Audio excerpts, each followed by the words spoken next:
Hello and welcome to the AIM webinar series. My name is Mike Allen and I serve AIM Inc. as their Member Engagement Manager.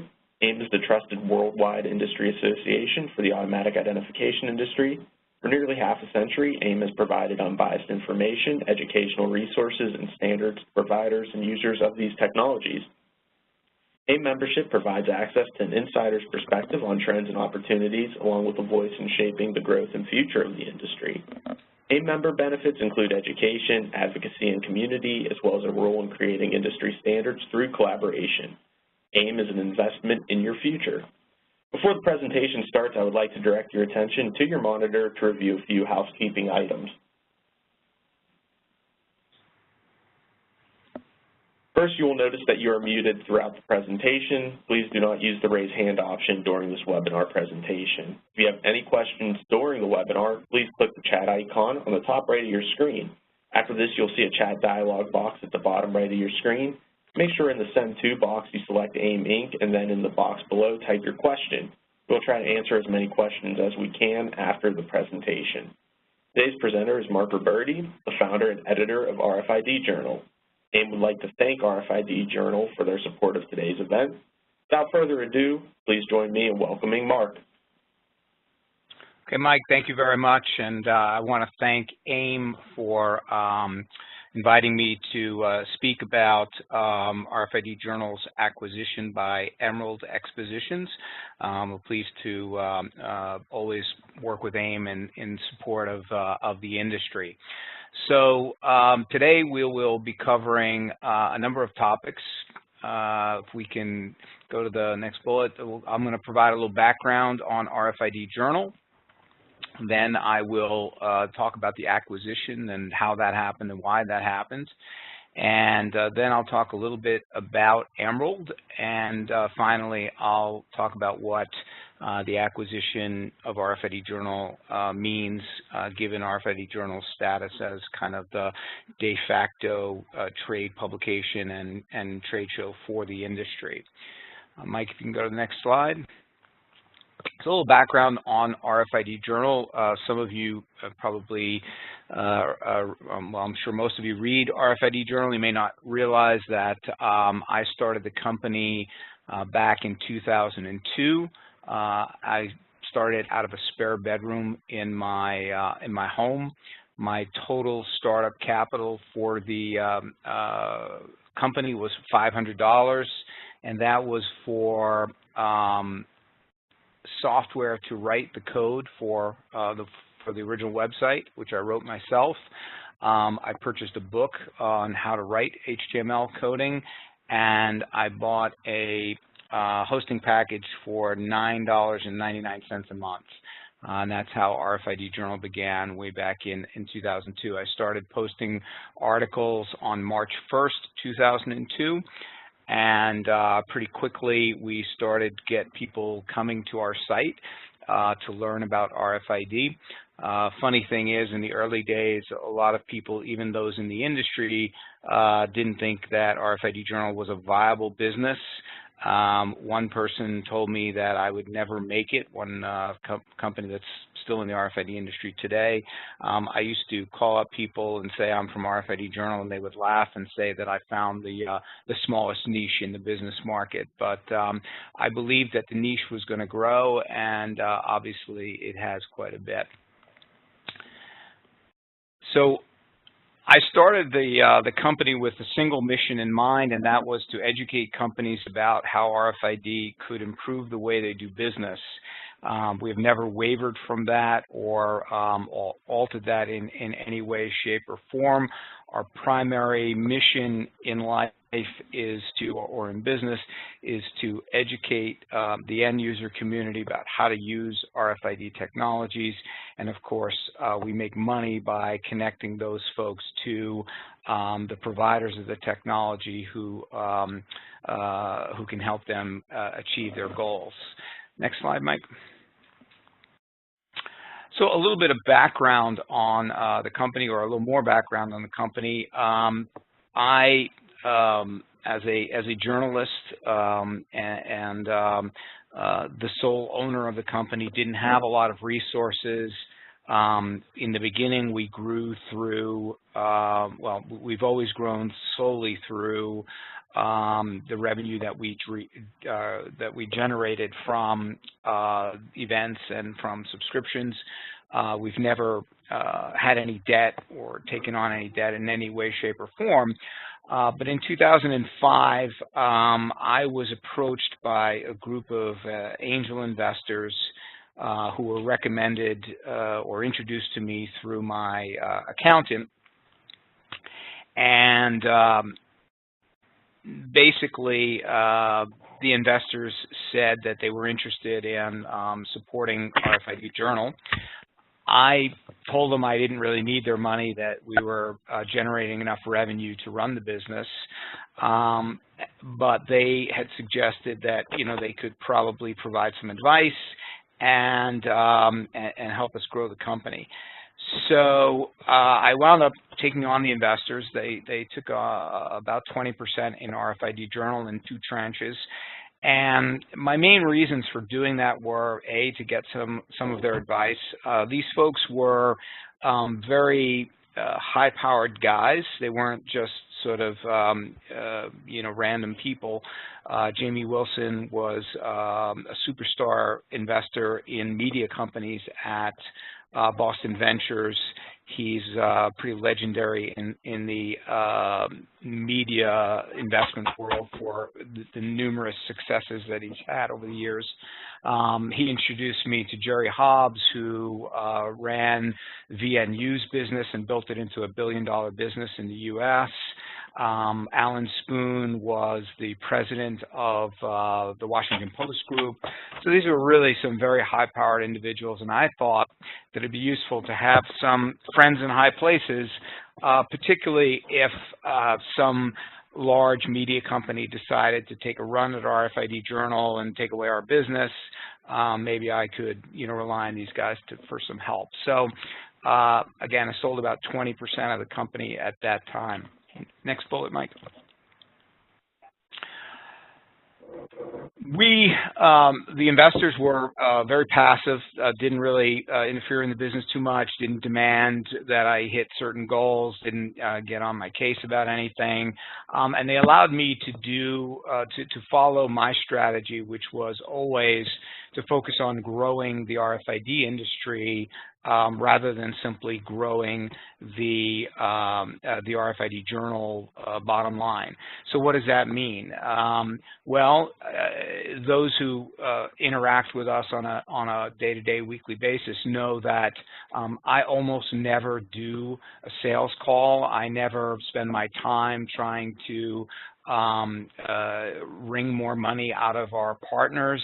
Our partners work with our sales team. We try to make it consultative. We try to do what's in the interest of the company. I have told my sales guys on more than one occasion that we should not take money from a company that wanted to give us money because I felt that the money was going to be wasted and that they were going to be unhappy after they didn't find results because their strategy was wrong.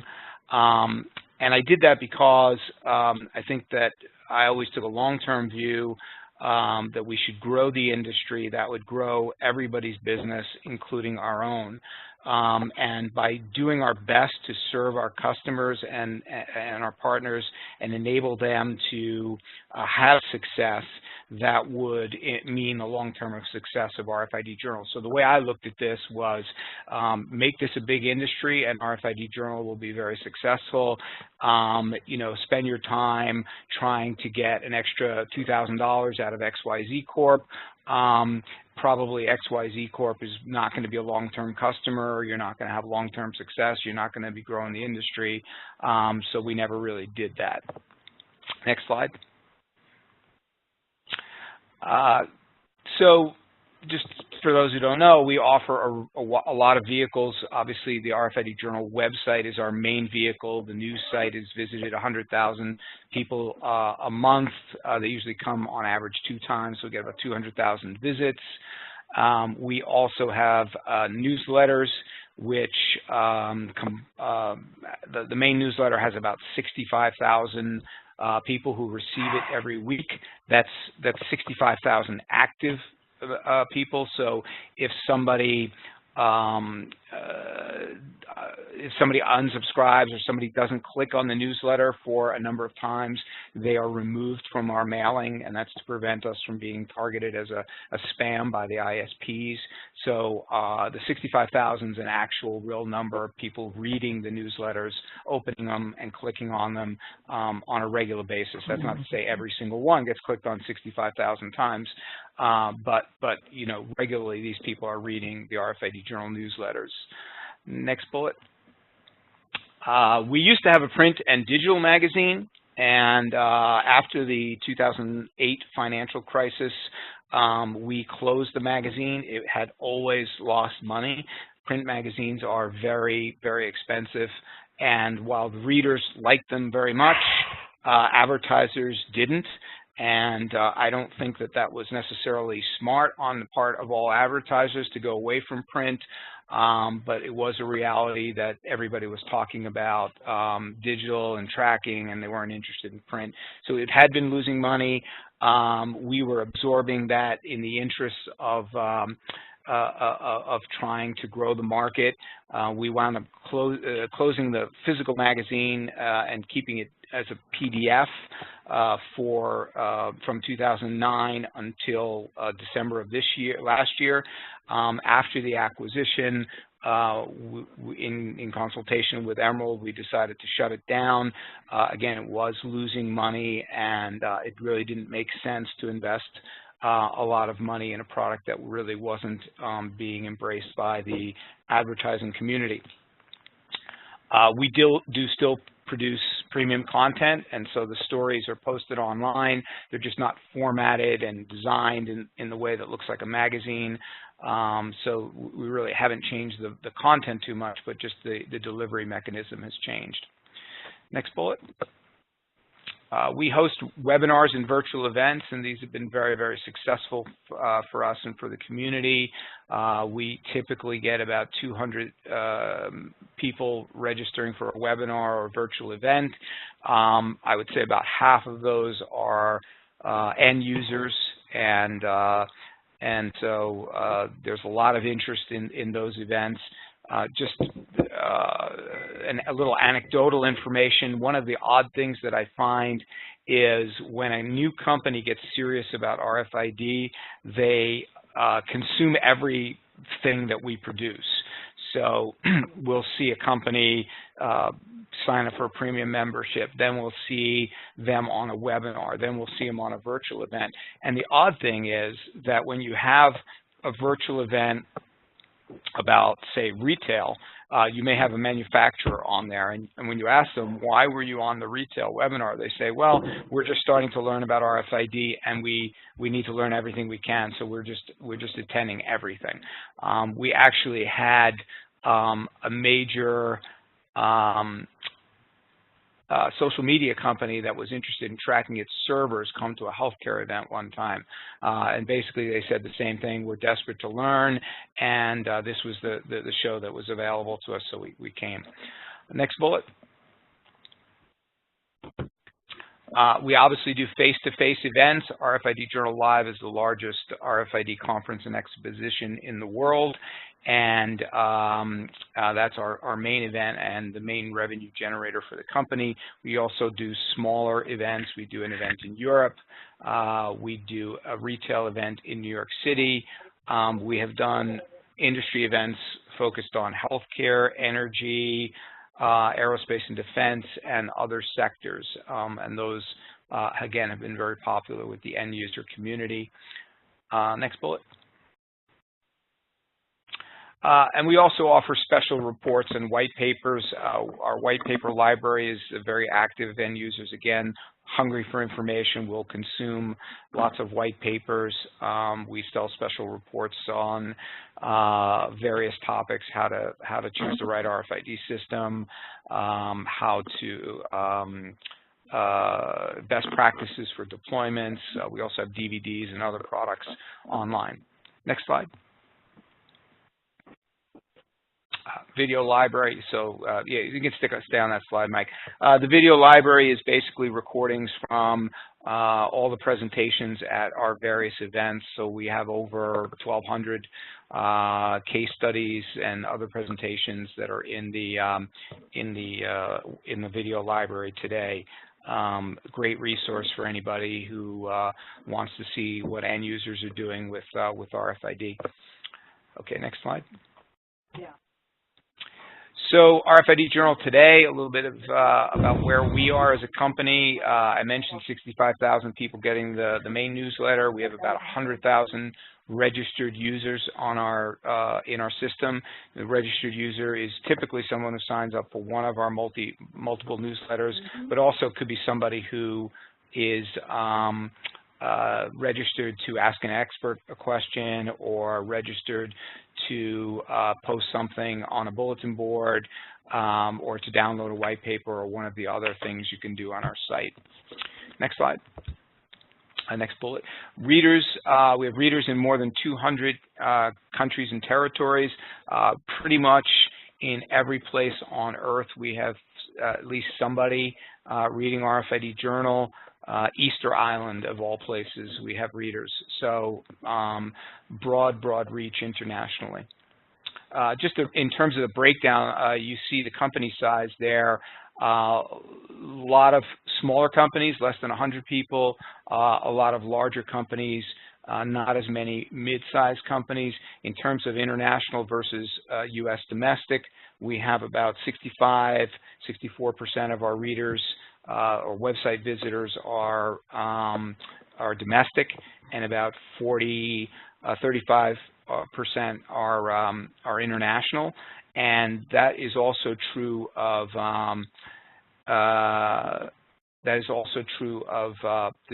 main show in RFID Journal Live. It's about 65-35 or 60-40, depending on the year, but somewhere around that area. Next bullet. About 75% of the folks in our database are end users, and they're researching RFID solutions. So we track about 40 different industries. That would be apparel manufacturers, retailers, manufacturers, chemical companies, electronics companies, consulting companies, financial industry companies, laundries, so on and so on. So all of the sectors that are using RFID. There's lots of other sectors in there, rental businesses and so on. So lots of different folks across different industries reading RFID Journal. Next slide. So most of you probably know a lot of that background already. I think one of the key things that has always differentiated RFID Journal is our commitment to high quality content. Next bullet, Mike. So we have invested on average, something like $1 million a year, more than $1 million a year in editorial content. And the focus has always been on trying to get end users to talk about the benefits they're achieving from RFID. And again, that goes back to growing the industry.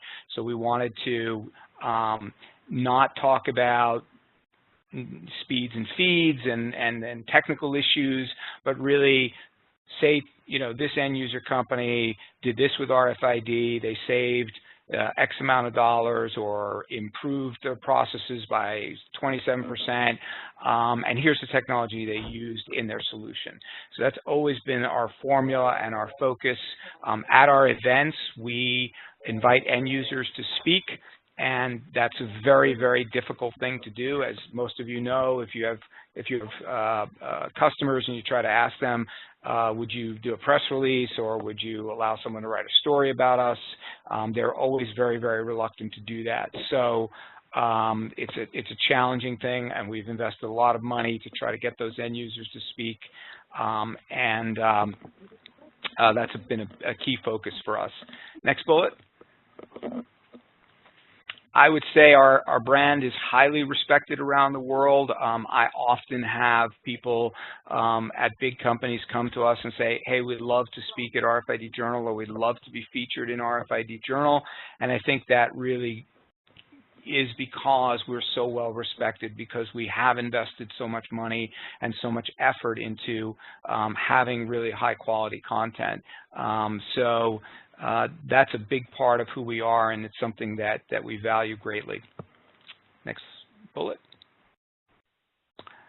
So again, just going back, it's all about growing adoption, and I think, you know, to a great degree, it's not so important now, but in the early days of RFID, I think RFID Journal's credibility helped give the technology credibility. So we didn't oversell it. We didn't say it did everything. We gave very objective case studies. If somebody said they were having problems reading tags in a certain situation, we wrote that. We wrote about how they overcame that issue. We didn't hype the technology, and I think that gave the industry a lot of credibility. Next slide, Mike.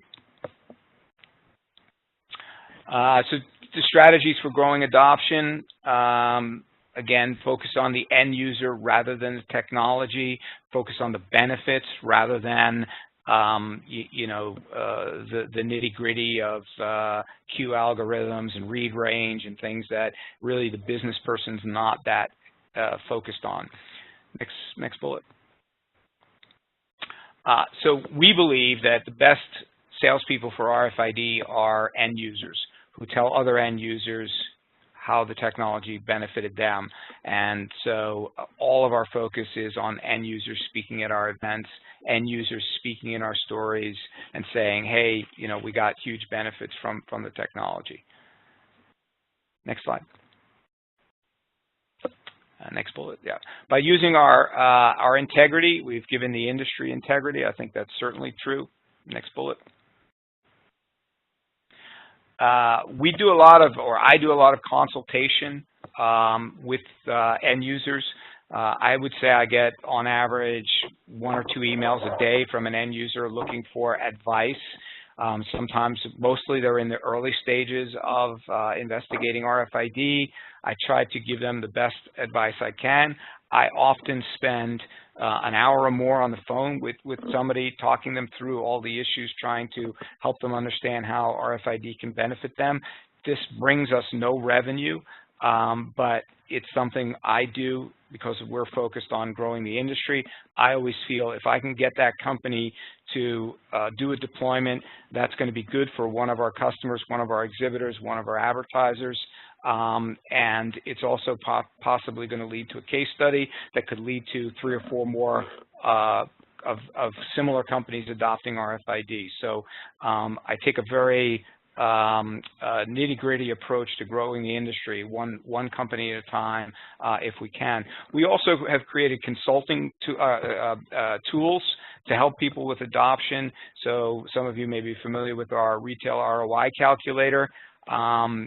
We did that. I personally put that together with the help of some folks in the industry who worked in retail and gave us some information that was useful for that. The value of that has been immeasurable. I know Roger Blazek at Bloomingdale's came to me at one of our shows and said that calculator helped him convince his boss to provide the funding for the first pilot that Bloomingdale's did, and obviously Bloomingdale's and Macy's have been big adopters of RFID. So those tools do help, and it's, again, something that doesn't really bring us any revenue, but hopefully helps us grow the market. Next slide. So I also spent a lot of time evangelizing RFID. I tend to speak wherever I can. Often this is an expense for RFID Journal to go out and talk to a group, but it's a way of sharing what's happening in the industry and you know, encourage more people to use the technology. Mike, next slide.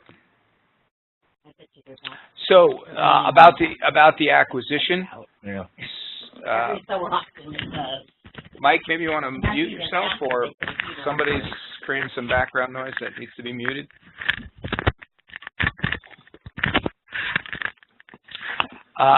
So in late 2015, after 10 years, the investors that I mentioned earlier expressed an interest in exiting the business. there was no reason other than they'd spent 10 years in the company, and we had never distributed any profits. So they were, I guess, just as investors get a little impatient, thinking that, maybe it was time to cash out. I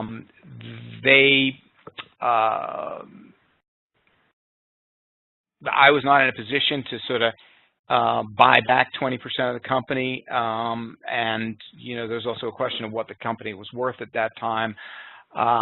So we decided to look for a potential partner, either to buy their percentage of the company or to purchase the company as a whole. Next bullet, Mike. Go on to the next one.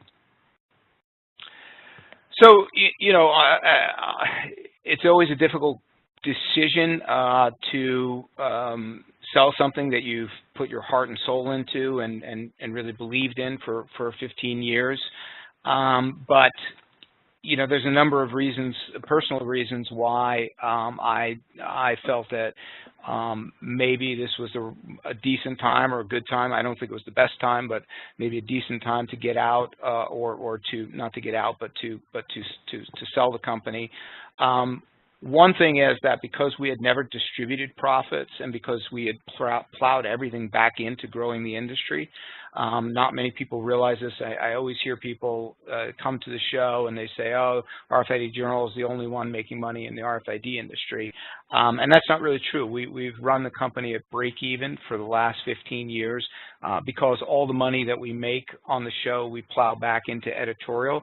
And I know most of you don't ever think about how much it costs to produce an article, but it's very expensive to produce content. And if you ever try to produce content for your website, you know that it is expensive. And so all of the profits from the event were plowed back into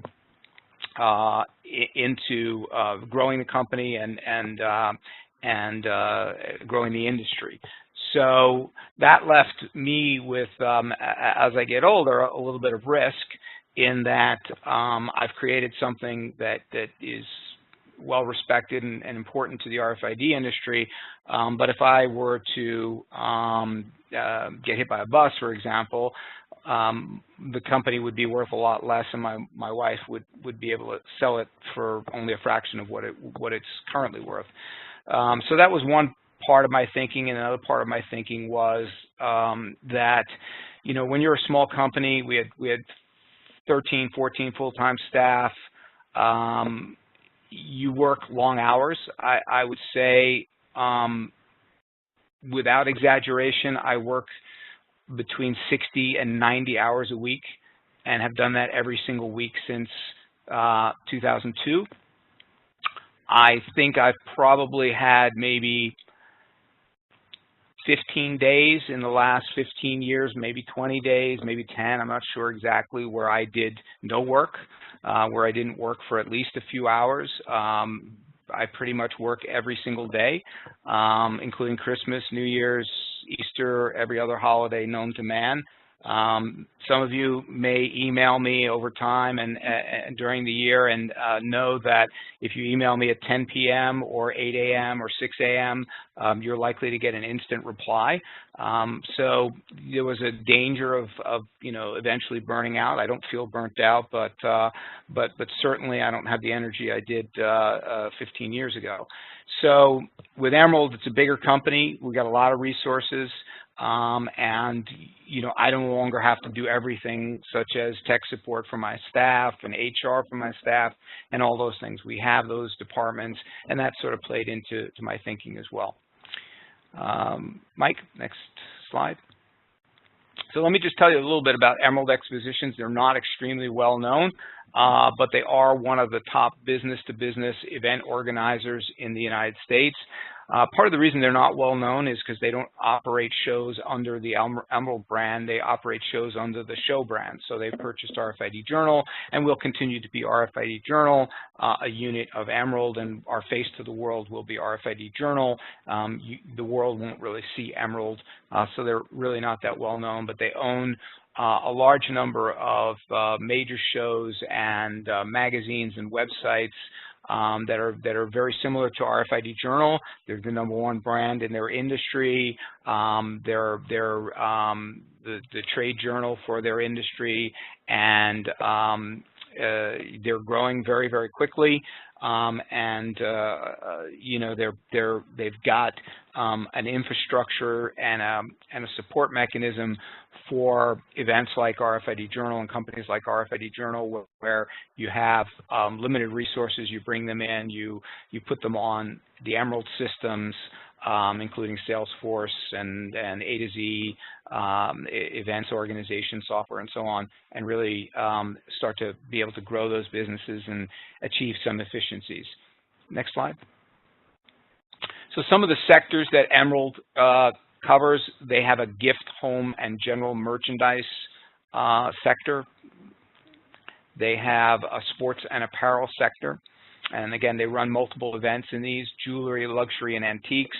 They have a number of brands there. Design and construction. So they have an event and a magazine that's focused on retail design. So that show, and that's actually how they got interested in RFID and learned about RFID Journal. That retail publication was doing a lot of articles about putting RFID into stores, and they realized that this was going to be a big business, and they got interested in it. They also have a design and construction show focused on healthcare. So it's about building hospitals and clinics and putting infrastructure in there, and that's where RFID also plays. They do have a healthcare sector, so they run a number of events in the healthcare industry, including one that's focused on all of the home market equipment. So wheelchairs, things that you would bring into your home, hospital beds that you know, elderly person might have, and so on. So quite a big business there. Next bullet. Food. So they have shows, including a pizza show that is something like 10,000 people who own pizzerias go to the pizza show each year. So really big food sector. Next. And military. So they actually run some events in the military sector. All of those areas are obviously areas where RFID can play a role. So I feel like there's some really good synergies there. Technology is their latest sector, and we're part of that. Actually, they wanted to get more into technology, so that's part of the reason for acquiring RFID Journal. But all of the other sectors are areas where we can promote RFID and cross-promote and hopefully grow adoption and grow end-user attendance at our shows by marketing them through these events and magazines and websites that Emerald already owns. Next slide.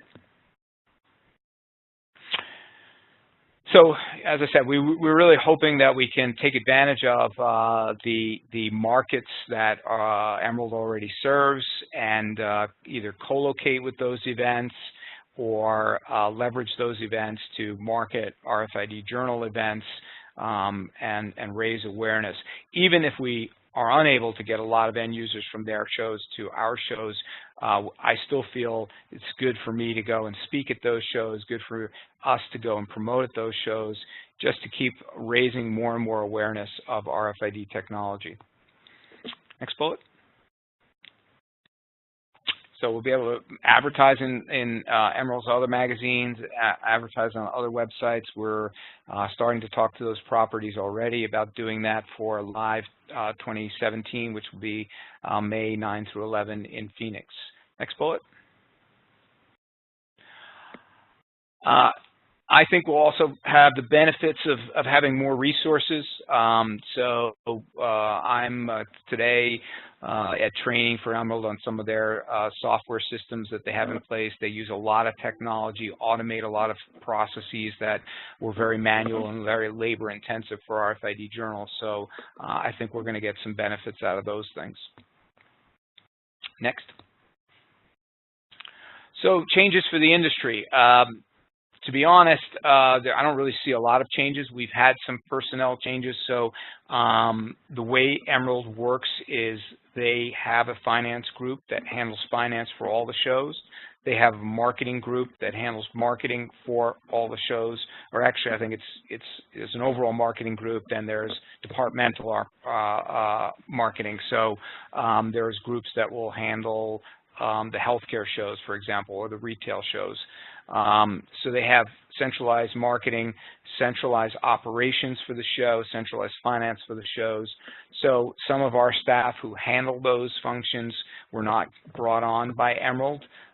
That personally was very difficult for me, and an unfortunate side product of this transition, but it made sense from a business standpoint to streamline things and use existing Emerald resources. Other than that, I don't really think a lot's going to change. As I mentioned, Emerald decided to close the digital magazine. That was not a popular vehicle for RFID companies to advertise, mistakenly in my view, but that, be that as it may, we decided to close that. Next bullet. So we're looking at RFID Connect because Emerald has some systems that do some similar things. The functionality that aren't in those things would get rolled into the RFID Journal news site if we decide to do that. That's still under discussion at the moment, what to do with that site and how best to handle that that vehicle. Next. So those are the changes that are in discussion. There are no other changes planned. We're doing the retail event in New York in the fall. That site is already online. We're doing the Europe event. We are looking at what other events we want to do, whether we do Brazil, which we didn't do in 2016, whether it's time to go back or wait another year. We're looking at some other things. But really, I don't foresee any other changes. I will continue to run RFID Journal for Emerald, and I, think that Emerald bought us because they believe that the RFID industry is going to grow rapidly in the future, and they saw a great opportunity. And I think that that they're as committed to the industry as I am, and I think our editorial approach, as you've seen, hasn't changed. Claire Swedberg's still writing articles for us. We're still producing high-quality editorial, and I think those are the main things I want to communicate. We are, my decision to sell certainly had nothing to do with belief in the industry. I continue to believe RFID is just at the early phases of growth.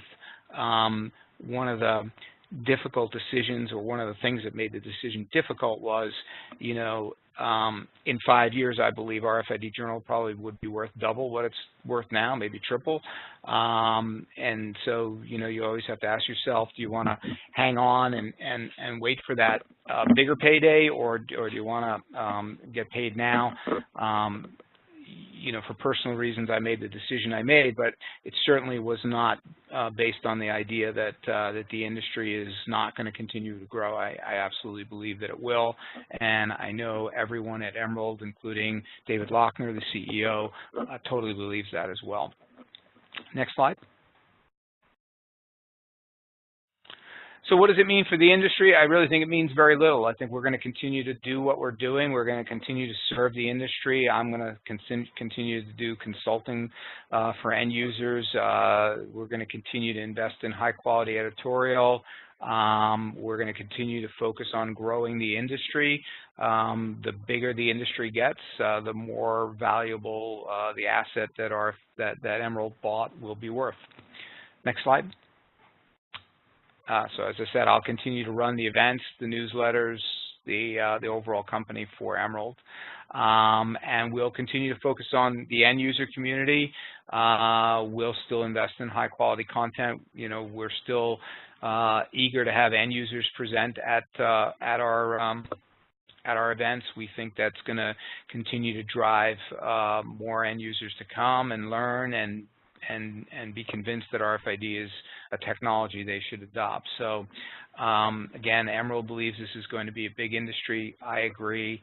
So I think that really I don't think the industry is going to notice much change at all other than the personnel that you interact with on a day-to-day basis if you're exhibiting at our events. Next slide. So I talked a little longer than I thought I would, but I really did want to give a little bit of background, a little bit of history about RFID Journal. I think that the history plays into the present and why we are where we are and why we did what we did. So I wanted to kind of give the full picture of the story. I hope I didn't bore you. I'll take questions if we have any. Yeah, thank you, Mark, for the presentation. We do have some questions, and you still have some time if you'd like to submit a question. If that's the case, please click the chat icon on the top right of your screen, and after this, you'll see a chat dialog box at the bottom right of your screen.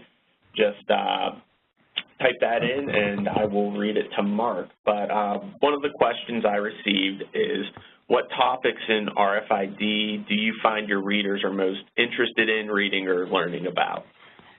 Well, that's really an easy one. They're interested in learning how other companies in their industry benefit. So we survey our readers regularly when we do events to try to find out what topics they want to hear about, and we obviously see which stories are the most read stories and so on. So the community, the RFID community, which is part of our readership, is usually interested in things related to the community. But the end users are focused on the benefits. They really care about, if you're a manufacturer and you see a story about how other manufacturers benefited, that's what they're focused on. I will throw out one other topic. There's tremendous interest in improving warehouse management. Whenever we write a story related to warehouse management, the clicks are through the roof. We have a pre-conference on managing warehouses at Live. That is always our most popular pre-conference.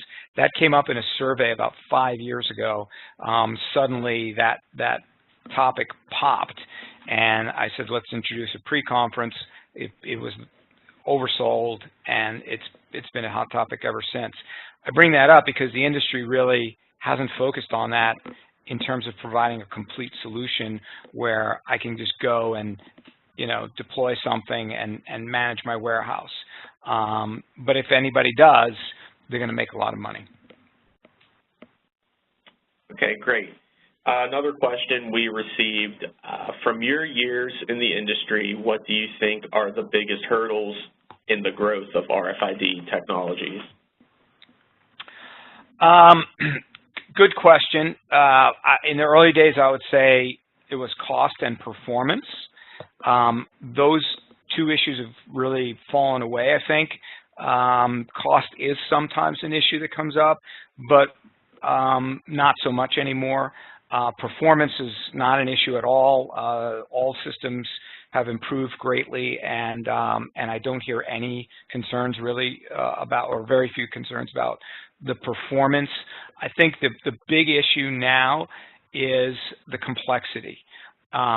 If you want to deploy an RFID solution in your manufacturing facility, typically you go to a systems integrator, you have to buy readers, you have to buy tags, you have to figure out which are the right tags, which will work on your products, you have to buy software, and you have to get the systems integrator to put it together.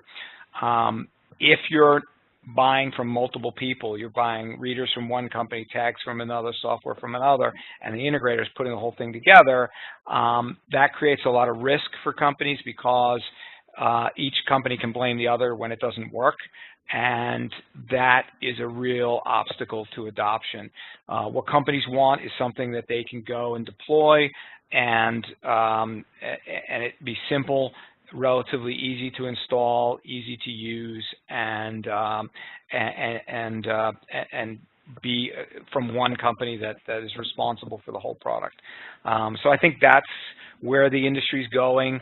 We have companies making announcements about, you see Impinj developing software now, Mojix has software now, Zebra just announced a complete solution with hardware and software. So we're seeing companies move towards greater integration of their product into a complete solution, and I think when that happens and you get to something that's can be stuck in the ceilings of retail stores or hung above manufacturing facilities, you'll see adoption rise pretty quickly. Okay, thank you for that. Another question we received: since RFID Journal's creation, have other media companies tried to compete with you? And if so, how have you dealt with that? Well, yes, they absolutely have. So we had a company called RFID Update, which was around for a little while. RFID Solutions Online is still out there. There was RFID World, which was a competing trade show. So there were a number of competitors, some competitors in Europe. And the way we dealt with them is to always try to provide a better product, which I believe we did, and to never try to undermine them in any way. So our competitor, RFID World, used to bash us all the time, used to lie about us, say things that weren't true about us. We never responded in kind. And the reason we didn't is because of the focus that I talked about earlier, which was our focus on the industry. If RFID World was doing something good for the industry, if their show was bringing business to RFID companies, then overall that's a good thing, even though it might be somewhat bad for us in the short term. So my feeling was we had to just compete and do a better job, but never undermine them and the value they were bringing to the industry. RFID Update, we had a very amicable relationship with those guys. ID TechX is still around, does some stuff in the RFID industry. We never had any, anything but friendly relations with those guys because we want to grow the industry, and we don't want to hurt another company that might be doing something good for the RFID industry and our partners in the RFID industry. Okay, another question we received, you discussed a calculator earlier in the presentation. They were wondering where they can find the calculator you discussed. Yeah, sure. Just Google, just go to our website, type in the search engine, Retail ROI Calculator. It's free. Okay, awesome. And another question we received is, what will your position be at the new RFID Journal? So I'm the director of the RFID business for Emerald. Essentially, I am in charge of everything to do with RFID Journal, and I report to Joe Randall, who is the VP in charge of our unit, which is a couple of different sectors that I outlined earlier. And that's it. I mean, I'm in charge of the business just as I always have. Only difference is now I, instead of making all the decisions on my own, I report up to Joe and I consult with Joe on what we should be doing. Okay, and the last question I received is, what events may you be co-locating with in the future? So what the two we're really most interested in are the Retail Design Show and the Healthcare Design Show. So both of those markets, so just to explain again, the Retail Design Show is everything in retail except the product. So the shelving units, the lighting, the kiosks, all of that stuff is covered by the Retail Design Show. And obviously, with RFID becoming more and more important, the people who are going to those shows, the people who outfit the stores, new stores and existing stores, are interested in RFID stuff. And so that's a good one for us. And then the second one is the healthcare show, where it's essentially the same thing, everything in the hospital except the medical equipment. So you're outfitting a hospital with all the equipment, all the things that are unrelated to actual patient care, but lighting fixtures, beds, furniture, all that kind of stuff. They are also interested in RFID as you build new construction and so on. So we think those two shows right now are the best fit. There's also Internet Retailer. We haven't seen up till recently Internet retailers embracing RFID. But that's starting to change, so that may be a good show for us to co-locate with or to partner with. So there's a number of options, and as I go to those shows and get a feel for who's attending and get a better feel for the audience, I'll have a better sense of which are the best shows for us to participate in. Okay, great. Well, thank you, Mark, for your insight and knowledge and for providing us with this presentation today. Thank you. All right, and thank you to our audience for their active participation. I hope that you all found this information to be valuable. A reminder that AIM will be having its annual AIM Summit in Stuttgart, Germany on March 12th through the 13th. This event offers phenomenal international networking opportunities and a chance to hear from keynote speakers from Bosch and KUKA as well. And you can go to aimglobal.org for more information on that.